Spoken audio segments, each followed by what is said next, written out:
स्वागत है आप सभी का संतमत सत्संग बगोला के इस यूट्यूब चैनल पर। आज के इस वीडियो में गुरु महाराज के द्वारा साक्षात्कार दिया गया चैनल को, तो उसके कुछ अंश हैं। यही आज का सत्संग है। स्वामी जी, एक तो घर बार छोड़ करके एक संत के भेष में वनों में जा करके या कहीं भी किसी आश्रम में रह करके तपस्या की जाती है, और एक गृहस्थ में रह करके टाइम निकाल करके अपना सारा काम छोड़ करके जो गृहस्थी भक्ति करता, तो कहते हैं कि गृहस्थी बड़ा, संत से गृहस्थी बड़ा बताया गया। तो इस पर थोड़ा कुछ बताएंगे? नहीं, ये हमारे यहाँ एक मिथ्या भाषण किया गया है कि सन्यास बड़ा या गृहस्थ। अपनी अपनी जगह पर दोनों बड़े हैं। अब मैं एक दृष्टांत के माध्यम से आपको समझाना चाहूँगा। एक हमारे यहाँ संत हुए हैं रैदास जी, परम संत रैदास जी हुए हैं।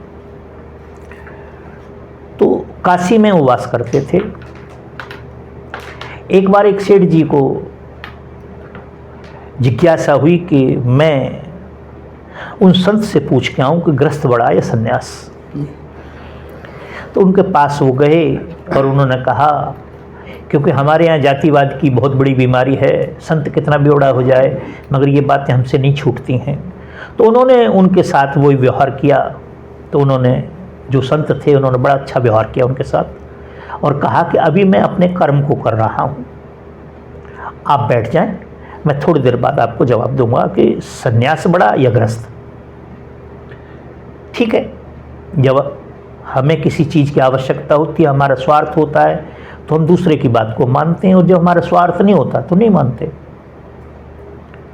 घंटे 2 घंटे बैठे मगर वो बारंबार देख रहे कि लोग कहेंगे मुझे देख करके कि भाई देखो इतना बड़ा सेठ और किस आदमी के पास बैठा है। खैर, कुल मिला के बात ना बढ़ा करके हुआ, दोपहर का टाइम हुआ और उन्होंने कहा, सेठ जी मैं आपका प्रश्न का उत्तर दूंगा, घर चलते हैं, स्नान करेंगे और भोजन प्रसाद करके उसके बाद फिर मैं आपके प्रश्न का उत्तर दूंगा। सेठ जी ने कहा, भाई घर में नहीं जाऊंगा आपके, मुझे आपकी बस्ती में किसी ने देख लिया तो बहुत बड़ी समस्या। सेठ जी ने अपने मन में कहा ये। खैर, वो मैंने अभी आपसे कहा कि जब हमारी आवश्यकता होती है, हमारा स्वार्थ होता है, तो कुछ भी कराता है। घर गए और जा करके जो संत थे उन्होंने स्नान किया और स्नान करके जैसे एंट्री अपने घर में की तो उन्होंने अपनी पत्नी से कहा, करे भगवान सुनती हो? ने कि हाँ महाराज बोलो। जून के महीने में 1 बजे का टाइम है। उन्होंने कहा, एक दीपक जला के ले आओ। उनकी पत्नी अंदर गई, एक दीपक जला के ले आई। जब वो दीपक जला के लेके आई तो उन्होंने कहा, इसको बंद कर दो। बंद कर दिया। ना तो उन्होंने ये पूछा कि आपने इस जून के महीने में क्यों दीपक जलवाया और क्यों इसे बंद करा दिया, कुछ नहीं, वो अंदर चले गए। अब प्रसाद का समय हुआ तो सेठ जी से कहा, सेठ जी ने कहा, उन्होंने कहा मैं नहीं करूंगा। तो संत जी ने कहा कि फिर मैं आपके प्रश्न का उत्तर नहीं दूंगा, क्योंकि मैं आपके शरीर को पहले पवित्र करना चाहता हूं। पवित्र पात्र में जो है ना, साफ पात्र में कोई भी चीज रुक सकती है। अब सेठ, मैंने फिर कहा कि स्वार्थ जब होता है तो आदमी कुछ भी करता है। तुलसीदास जी अपनी एक चौपाई में कहते हैं कि स्वार्थ मीत फिरे सब ही का। स्वार्थ सब पवित्र है। खैर, कुल मिलाकर उन्होंने देखा कोई नहीं यहाँ पे, उन्होंने प्रसाद लिया। तो जो प्रसाद था उसमें नमक नहीं था। तो जैसे उन्होंने चम्मच से लेना चाहा तो सेठ जी चारों तरफ देखते हैं कि इसमें तो नमक नहीं है, और संत जी ने अपना भोग लगा के और अपना पी लिया, उसको हाथ धो के बैठ गए। उन्होंने कहा, सेठ जी क्या बात है? बोले, नहीं कुछ ऐसी बात नहीं है। खैर, वो उन्होंने भी कर लिया।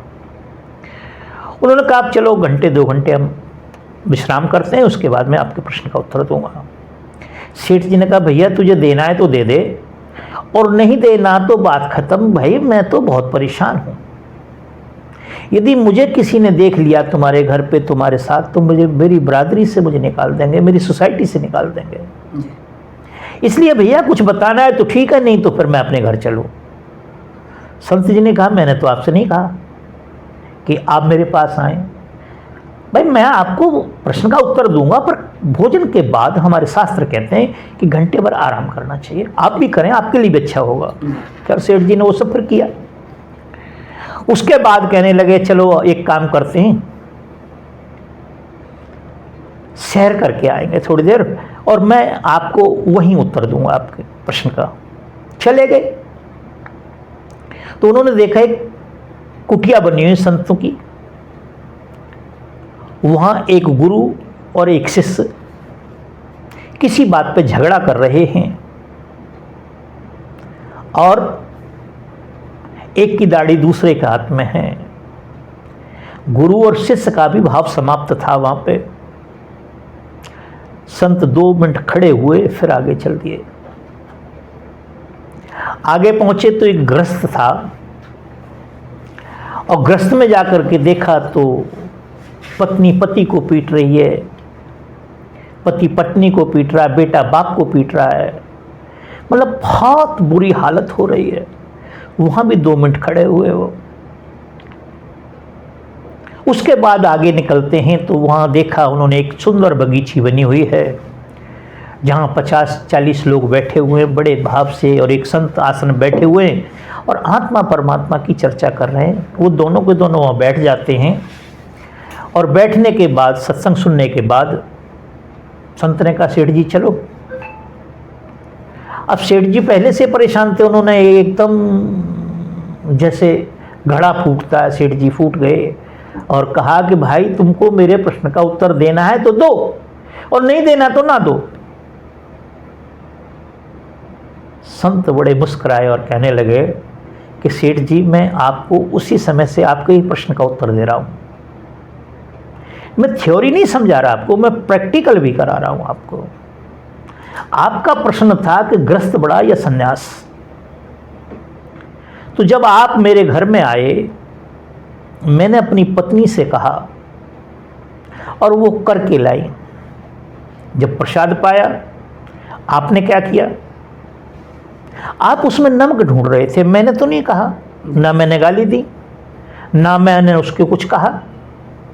मैंने प्रसाद, क्यों कि प्रसाद तो शरीर को रखने के लिए है, हमें जीने के लिए चाहिए।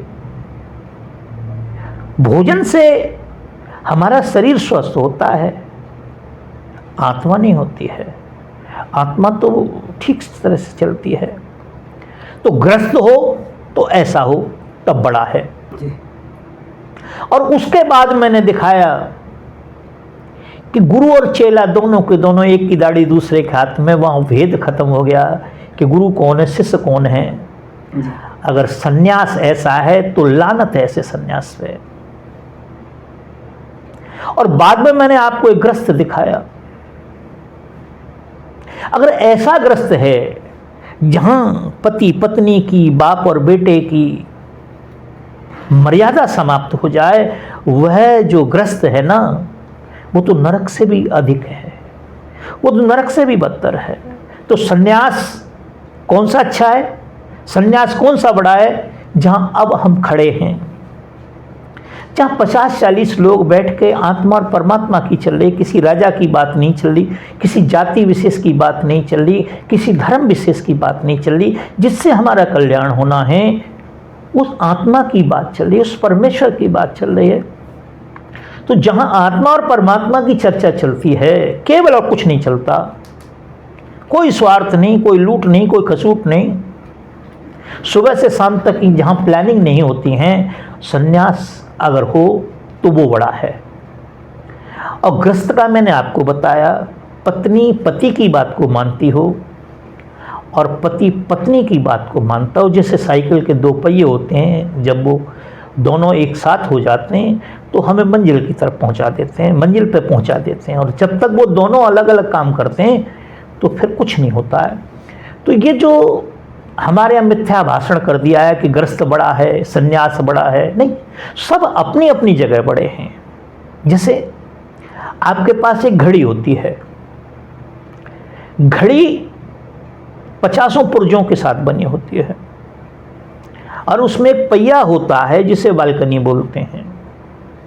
वो कहने लगे कि मैं बड़ी हूं सबसे, तो सभी का अस्तित्व शून्य हो जाएगा।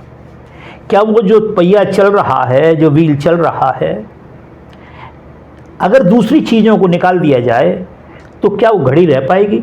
नहीं रह पाएगी। इसी प्रकार से एक लीवर होता है, उसमें कट कट करता है। यदि लीवर को निकाल दिया जाए, वो अगर कहता है कि मैं बड़ा हूं या छोटा हूं, तो क्या घड़ी रह पाएगी? नहीं। वो सारी चीजें इकट्ठी होकर के चल रही हैं, सारों का सामंजस्य एक साथ होकर चल रहा है, इसलिए वो घड़ी है, इसलिए वो काम कर रही है, इसीलिए वो टाइम बता रही है। इसी प्रकार से जो आत्मा परमात्मा की चर्चा कर रहा है और आत्मा परमात्मा ही उसके मन मस्तिष्क में है, वो चाहे गृहस्थ में हो, चाहे वो सन्यास में हो, कपड़े बदलने से कुछ नहीं होता, घर छोड़ने से कुछ नहीं होता है। मैं आश्रम में बैठा हुआ हूँ, मैं भजन करने बैठा, मैं ध्यान करने बैठा, पता लगा कि मेरा ध्यान घर चला गया जहाँ से मैं कहीं न कहीं तो पैदा हुआ। पता लगा एक बेटा मेरे इस घुटने पे बैठ गया, एक पोता मेरे कान पकड़ने लगा, पत्नी इधर आकर के बैठ गई, गाय भैंस इधर खड़ी हुई हैं। मैं कहाँ बैठा हूँ? क्या मैं सन्यासी हूँ? नहीं। मैं क्या हूँ? गृहस्थ हूँ। क्योंकि ये सारी चीजें गृहस्थ में होती हैं। और एक व्यक्ति घर में बैठकर अपने कार्य विहार को पूर्णतः करके जी। और आत्मा या परमात्मा उसके मन के अंदर हमेशा बैठा हुआ है। जैसे तुलसीदास जी कहते हैं कि कर से कर्म करो विद नाना और मन राखो जा कृपा निधाना। हमने अपने मन को, अपनी सूरत को, अपने चित्त को, अपनी ऊर्जा को परमात्मा के चरणों में लगाए रखना है। और गृहस्थ के सभी काम करने, शरीर का कर्म है, शरीर का काम शरीर करे और आत्मा का काम आत्मा करे। चाहे वो कपड़े पहना हो बिना सिले, चाहे वो सिले पहना हो, या वो पैंट पहना हो, या वो सलवार पहना हो, या वो स्त्री रूप में हो, या वो पुरुष रूप में हो, किसी जाति का हो, किसी धर्म का हो, किसी मजहब का हो, किसी क्षेत्र का हो और किसी भी देश का हो, जो परमात्मा को अपने नेत्रों में बसाए बैठा है, जिसकी प्यास है परमात्मा को प्राप्त करने, पपिया की तरह। पपिया बारिश के लिए परेशान रहता है। यदि ऐसी हमारी स्थिति बनी हुई है तो हम कोई कपड़े पहने हो, चाहे गृहस्थ में हो चाहे सन्यास में हो, कोई फर्क नहीं पड़ता इस बात से। हम कहीं बैठ के कुछ काम कर सकते हैं और हमारा कल्याण होगा। ये तो एक बहुत छोटी सी बात, मेरी अब पूरी नहीं हुई। ये जो बात आपने कही कि गृहस्थ में रह करके भजन किया जा सकता है, घर छोड़ करके भजन कराया जाता है। गृहस्थ अपनी ड्यूटी को छोड़ करके, अपने परिवार के कार्य व्यवहार को छोड़ करके भ्रमण नहीं कर सकता है। कितने समय तक भ्रमण करेगा? और संत भ्रमण ही करते हैं। देखो, कहीं उनका जन्म होता है, कहीं वो तप करते हैं और कहीं वो उस ज्ञान का प्रकाश करते हैं। इतिहास हमारा भरा पड़ा है। तो क्या है कि हम ये चाहें कि गृहस्थ में रह करके भजन कर तो सकते हैं, हम करा नहीं सकते। इसलिए हमारे संतों ने गृह त्यागी बनाए और गृह त्याग करके वो उस कार्य को करते हैं।